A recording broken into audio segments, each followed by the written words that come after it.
2026년 3월 현재 담뱃값 인상 여부에 대해 정부는 검토하고 있지 않다는 입장을 공식적으로 밝히고 있습니다. 안녕하세요. 조선뉴스 앵커 달리입니다.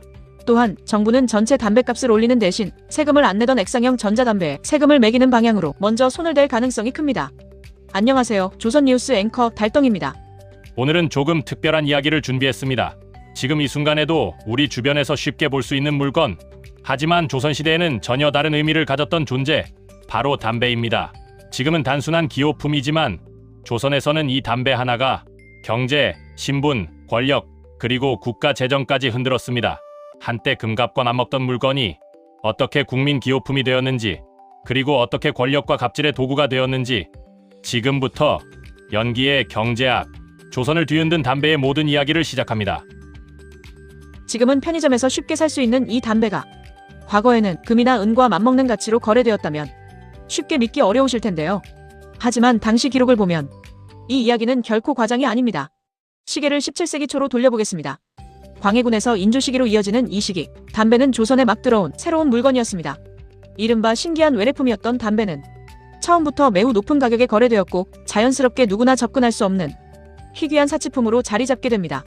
당시 가격을 살펴보면 그 수준이 더욱 분명해집니다. 담배 한 근 약 600g의 가격이 은 한 양 또는 무명한 필과 맞먹었다는 기록이 남아있습니다. 여기서 은 한 양은 단순한 금속이 아닙니다. 당시에는 쌀 수백 킬로그램을 살 수 있는 경제적 기준 단위였고 한 가정의 생계를 좌우할 수 있는 상당한 가치였습니다. 이를 현재 기준으로 환산하면 담배 한 근의 가격은 약 80만원에서 100만원 수준입니다. 즉, 담배를 구매하는 행위 자체가 오늘날 기준으로 보면 고가 전자제품이나 명품을 사는 것과 비슷한 수준의 소비였던 셈입니다. 그렇다면 실제로 한 번 피우는 데 드는 비용은 어느 정도였을까요? 담배 한 근으로 약 100회 정도 흡연이 가능하다고 가정하면 한 번 피울 때마다 약 5천원에서 1만원의 비용이 발생합니다. 현재 담배 한 갑 가격이 약 4,500원인 점을 고려하면 당시에는 한 번 흡연이 지금의 한 갑보다 더 비싼 소비였던 셈입니다.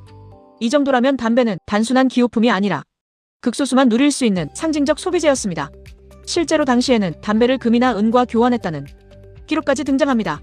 이는 담배가 단순히 소비되는 물건을 넘어 그 자체로 가치를 지닌 일종의 준화폐처럼 인식되었음을 보여줍니다. 또 하나 주목할 점은 담배가 사회적 신분을 드러내는 도구였다는 사실입니다. 당시 담배를 피울 수 있다는 것은 단순한 취향의 문제가 아니라 경제적 여유와 사회적 지위를 동시에 의미했습니다. 즉, 담배는 무엇을 피우느냐보다 누가 피울 수 있느냐가 더 중요한 물건이었습니다. 오늘날로 비유하자면 누구나 살 수 있는 상품이 아니라 한정판 명품이나 고급 시가처럼 소유 자체가 곧 신분을 설명해주는 물건에 가까웠습니다. 하지만 이처럼 비싸고 희귀했던 담배가 어떻게 불과 몇십 년 만에 모든 사람이 소비하는 물건으로 바뀔 수 있었을까요? 그 변화의 시작은 아이러니하게도 높은 가격 그 자체였습니다. 담배가 돈이 된다는 사실이 알려지자 사람들은 앞다투어 담배를 재배하기 시작합니다. 이 선택은 단순한 농업 변화가 아니라 조선 경제 구조를 바꾸는 하나의 중요한 전환점이 됩니다. 이후 조선 전역에서는 담배 재배가 빠르게 확산되고 그 결과 예상치 못한 변화가 시작됩니다. 한때 금값과 맞먹던 담배는 점차 가격이 무너지고 완전히 새로운 단계로 들어서게 됩니다. 다음 소식에서는 이 초고가 사치품이 어떻게 남녀노소 누구나 소비하는 국민 기호품으로 변하게 되었는지 그 결정적인 경제적 변화를 자세히 살펴보겠습니다. 17세기 초 조선에서 담배는 금과 은에 맞먹는 초고가 사치품이었습니다. 하지만 이 담배는 불과 한 세기 만에 전혀 다른 길을 걷게 됩니다. 즉, 담배가 어떻게 귀족의 전유물에서 남녀노소 누구나 소비하는 기호품으로 바뀌었는지 그 과정을 짚어보겠습니다. 시간을 18세기 중반으로 옮겨보겠습니다. 이 시기 조선 사회에서는 하나의 분명한 변화가 나타납니다. 바로 담배 재배의 급속한 확산입니다. 처음에는 일부 지역에서만 재배되던 담배가 점차 전국으로 퍼져나가기 시작합니다. 특히 경상도, 진주, 전라도, 남원 등 기후와 토질이 적합한 지역을 중심으로 대규모 재배가 이루어집니다.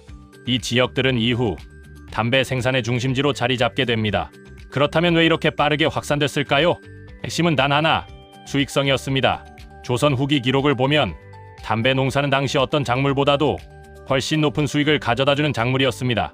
같은 땅에 쌀을 심은 것과 비교했을 때 담배를 재배하면 최소 10배, 많게는 수십 배의 이익을 얻을 수 있었습니다. 쉽게 말해 쌀 농사가 안정적인 생계 수단이었다면 담배 농사는 큰 돈을 벌 수 있는 기회였습니다. 이러한 경제적 유인은 사람들의 선택을 빠르게 바꾸기 시작합니다. 농민들은 점점 더 많은 땅에 쌀 대신 담배를 심기 시작합니다. 그 결과 조선의 농촌 풍경도 바뀝니다. 비옥한 논과 밭이 하나둘씩 담배밭으로 바뀌고 이른바 담배 농사 열풍이 전국으로 확산됩니다. 이 변화는 단순한 농업의 변화가 아니었습니다. 조선 경제의 생산 구조가 조금씩 이동하고 있었던 것입니다. 이제 중요한 변화가 나타납니다. 바로 공급의 폭발입니다. 재배 면적이 급격히 늘어나면서 시장에 공급되는 담배의 양이 빠르게 증가합니다. 그리고 경제의 기본 원리가 작동합니다. 공급이 늘어나면 가격은 떨어집니다. 한때 은과 맞먹던 담배는 이제 한 다발에 몇 푼 수준까지 떨어집니다.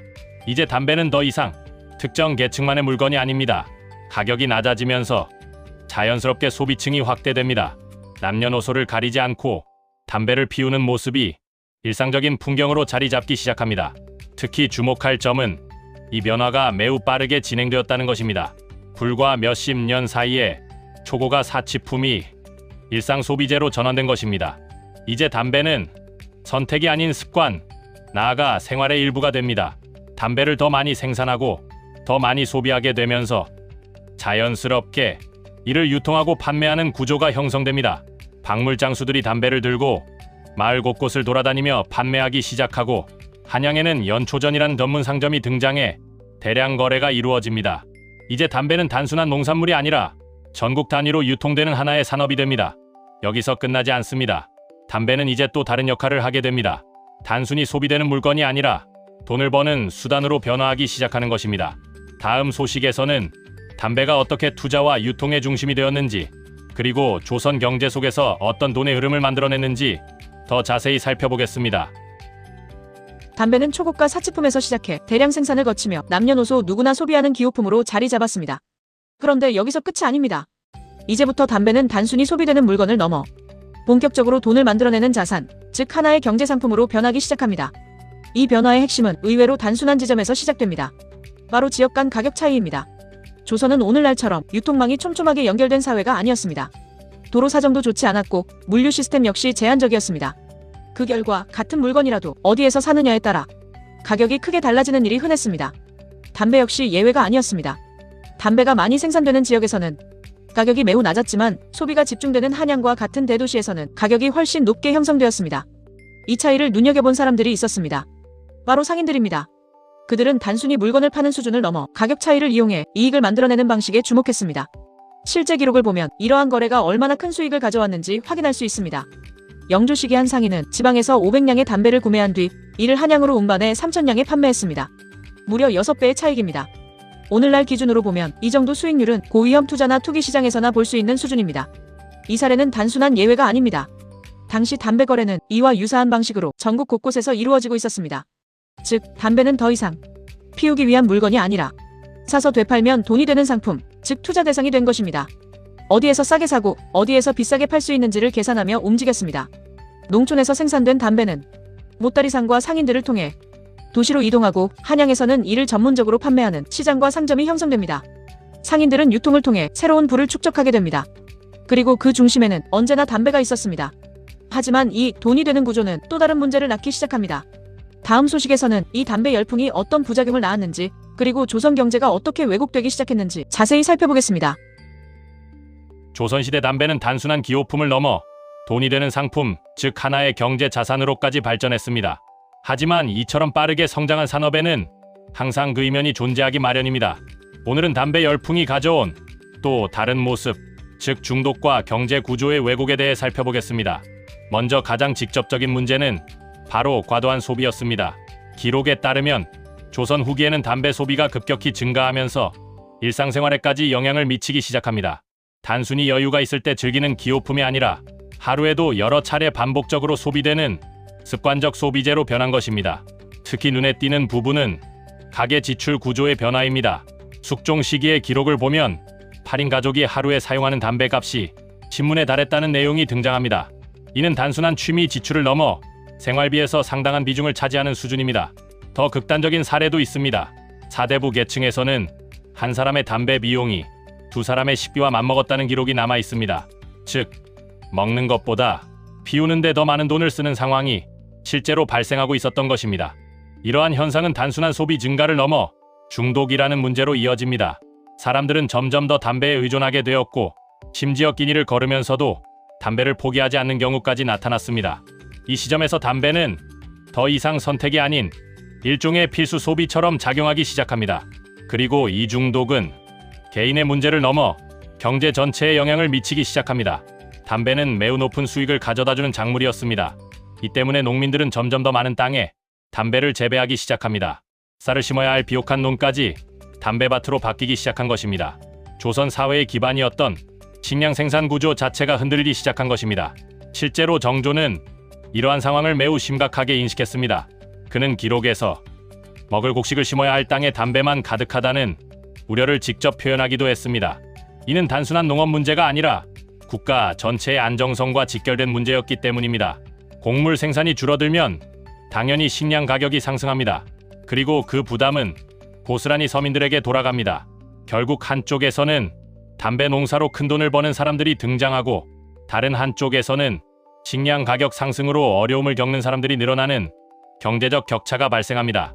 이른바 양극화가 시작된 것입니다. 즉, 담배는 단순한 기호품을 넘어 경제 시스템 자체를 흔드는 요소로 작용하기 시작한 것입니다. 하지만 여기서 끝이 아닙니다.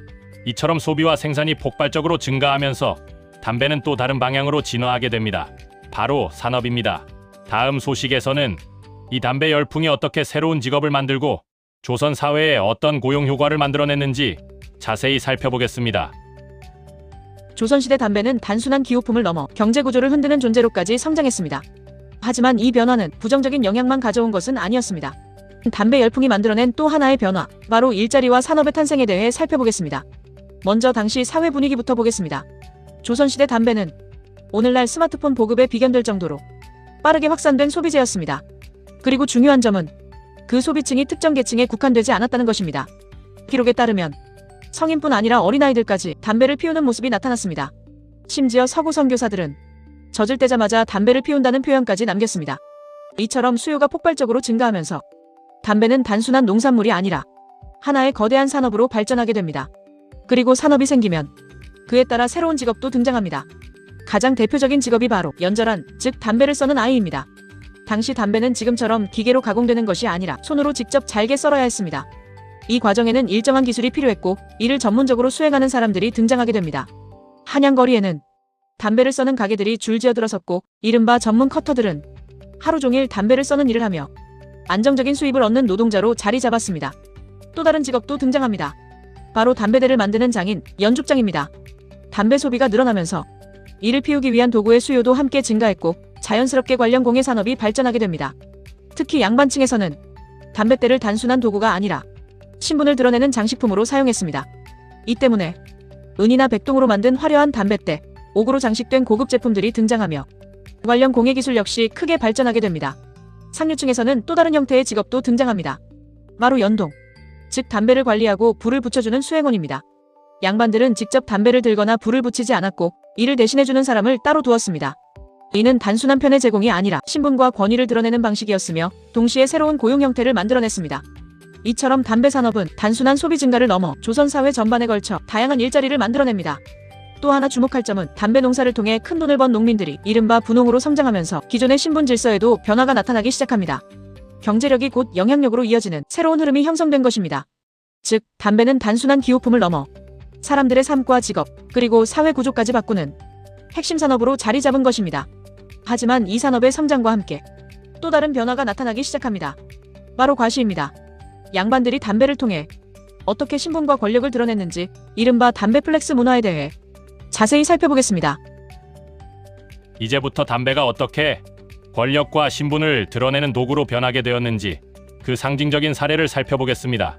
그 중심에는 바로 담뱃대, 즉 담배를 피우는 도구가 있습니다.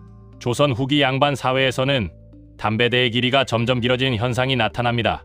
처음에는 단순한 기능적 변화였지만 이내 그 의미는 완전히 달라집니다. 담뱃대의 길이는 곧 신분을 나타내는 상징으로 발전합니다. 왜일까요? 이유는 단순합니다. 담배대가 길어질수록 혼자서는 불을 붙이기 어려워지기 때문입니다. 즉, 긴 담배대를 사용한다는 것은 나는 항상 곁에 하인을 두고 있는 사람이다, 이 사실을 자연스럽게 드러내는 행위였습니다. 이러한 경쟁은 점점 과열됩니다.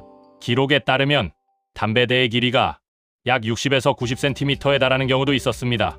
이 정도 길이가 되면 하인이 일정 거리를 두고 불을 붙여줘야 할 정도입니다.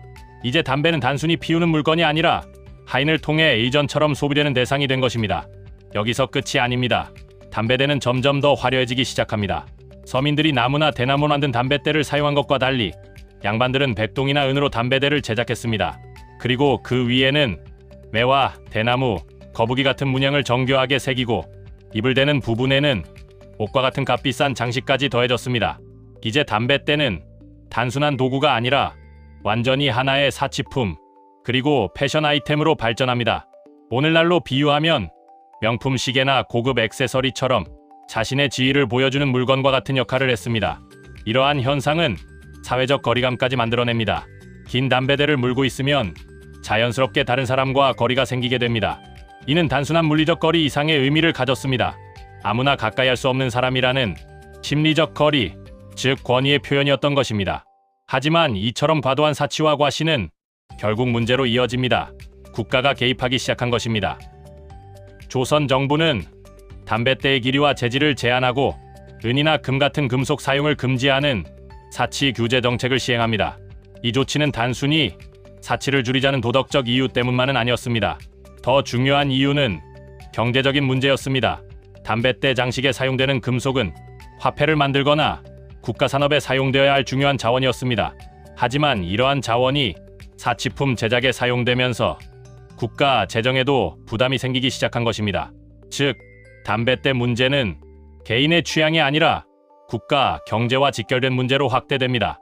이러한 모습은 당시 풍속화에서도 확인할 수 있습니다. 김홍도와 신윤복의 그림 속에는 긴 담배대를 들고 있는 양반과 기생들의 모습이 자주 등장합니다. 이는 담배대가 단순한 도구가 아니라 당대 사회에서 중요한 의미를 가진 상징물이었다는 것을 보여줍니다. 하지만 이러한 과시 문화는 또 다른 문제를 만들어냅니다. 바로 갈등입니다. 담배가 어떻게 신분 갈등의 도화선이 되었는지, 그리고 실제로 어떤 충돌이 벌어졌는지 자세히 살펴보겠습니다. 조선시대 담배는 단순한 기호품을 넘어 신분과 권력을 드러내는 상징으로 발전했습니다. 하지만 여기서 한 걸음 더 나아갑니다. 실제로 사람들을 통제하고 질서를 강제하는 도구로 사용되기 시작합니다. 즉, 담배가 어떻게 권력과 갑질의 수단이 되었는지 구체적인 사례를 통해 살펴보겠습니다.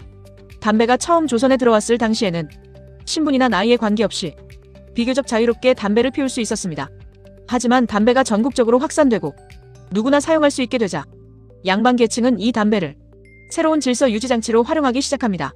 이 과정에서 등장한 것이 바로 담배 예절입니다. 대표적인 것이 바로 맞담배 금지입니다. 초기에는 하인이나 평민도 양반 앞에서 담배를 피우는 것이 크게 문제되지 않았지만 점차 아랫사람은 윗사람 앞에서 담배를 피울 수 없다는 불문율이 형성됩니다. 그 이유는 단순했습니다. 담배 연기가 윗사람을 향한다는 것은 그 사람의 권위를 침범하는 행위로 해석되었기 때문입니다. 즉, 담배 연기조차 신분 질서 안에서 통제 대상이 된 것입니다. 또 하나의 기준은 담뱃대의 형태였습니다. 양반은 길고 화려한 장죽을 사용했고 평민과 하인은 짧은 곰방대를 사용해야 했습니다. 이는 단순한 취향 차이가 아니라 누가 지배층인가를 눈에 보이게 구분하는 장치였습니다. 이러한 규범은 점점 더 강해집니다. 길거리에서 양반을 마주쳤을 때 평민이 담배를 피우고 있다면 즉시 담배를 내려놓거나 숨겨야 했습니다. 이를 어길 경우 불손하다는 이유로 처벌을 받는 일도 발생했습니다. 더 심각한 사례도 있습니다. 양반의 하인들이 평민의 담뱃대를 빼앗아 부러뜨리거나 심지어 폭력을 행사하는 일도 적지 않게 벌어졌습니다. 이른바 담배 갑질이 실제로 존재했던 것입니다. 여기서 더 주목할 점은 나이보다 신분이 우선시되었다는 사실입니다. 이는 조선 사회에서 담배가 단순한 물건이 아니라 신분 질서를 재확인하고 강화하는 도구로 작용했음을 보여줍니다. 이처럼 담배를 둘러싼 문화는 점점 더 체계화되고 결국 하나의 사회 규범으로 자리 잡게 됩니다. 조선시대 담배 예절은 단순한 매너가 아니라 신분 질서를 유지하고 권위를 드러내며 사회적 통제를 수행하는 하나의 강력한 장치였습니다. 다음 소식에서는 왕실에서는 담배를 어떻게 바라봤는지 보다 극적인 이야기로 이어가 보겠습니다. 조선시대 담배는 단순한 기호품을 넘어 신분 질서를 유지하고 권력을 드러내는 도구로까지 발전했습니다. 조선의 왕들 역시 담배에 대해 서로 다른 태도를 보였습니다. 먼저 대표적인 인물이 바로 정조입니다. 정조는 담배를 단순한 기호품이 아니라 몸에 이로운 존재로 인식했습니다. 그는 담배를 남령초, 즉 남쪽에서 온 신령한 풀이라 부르며 피로 회복과 기운 순환에 도움이 된다고 평가했습니다. 더 놀라운 사실도 있습니다. 정조는 1796년 과거 시험 문제로 담배의 이로움을 논하라는 주제를 직접 출제했습니다. 임금이 직접 나서 담배의 효능을 논하게 한 것입니다. 이는 담배가 단순한 개인 취향을 넘어 국가 차원에서도 의미 있는 존재로 인식되었음을 보여줍니다. 하지만 모든 왕이 같은 생각을 가진 것은 아니었습니다. 광해군은 정반대였습니다. 그는 담배 연기를 매우 싫어했고 조정회의 중 신하들의 담배 연기가 자신 쪽으로 오자 크게 노했다는 기록이 전해집니다. 이 사건 이후 임금 앞에서는 담배를 피우지 않는다는 궁중 규범이 만들어지게 됩니다. 이처럼 담배는 왕실에서도 중요한 문제였지만 더 큰 차원에서는 국가 경제와도 깊이 연결되어 있었습니다. 담배 소비가 폭발적으로 증가하면서 국가는 이를 하나의 재정 기회로 인식합니다. 담배에 세금을 부과하거나 전매제도를 통해 국가가 직접 통제하려는 시도가 이어지기 시작합니다.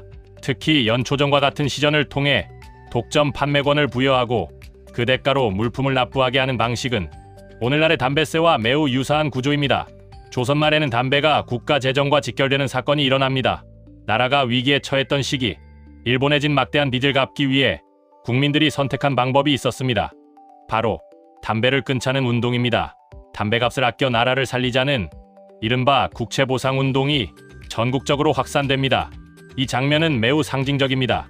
한때 사치품이었던 담배가 이제는 국가 재정과 직결되는 문제로까지 확장된 것입니다. 즉, 담배는 단순한 소비재가 아니라 조선 사회 전체를 관통하는 하나의 경제 시스템이었습니다. 그리고 그 과정에서 나타난 가격 논쟁, 세금 정책, 중독 문제, 사회 갈등은 지금 우리가 겪고 있는 현실과도 놀라울 만큼 닮아 있습니다. 현재의 말 많은 담배값 인상, 전자담배 논쟁 등을 조선시대 모습을 통해 재조명해보았습니다. 지금까지 조선을 뒤흔든 연기의 경제학이었습니다. 감사합니다.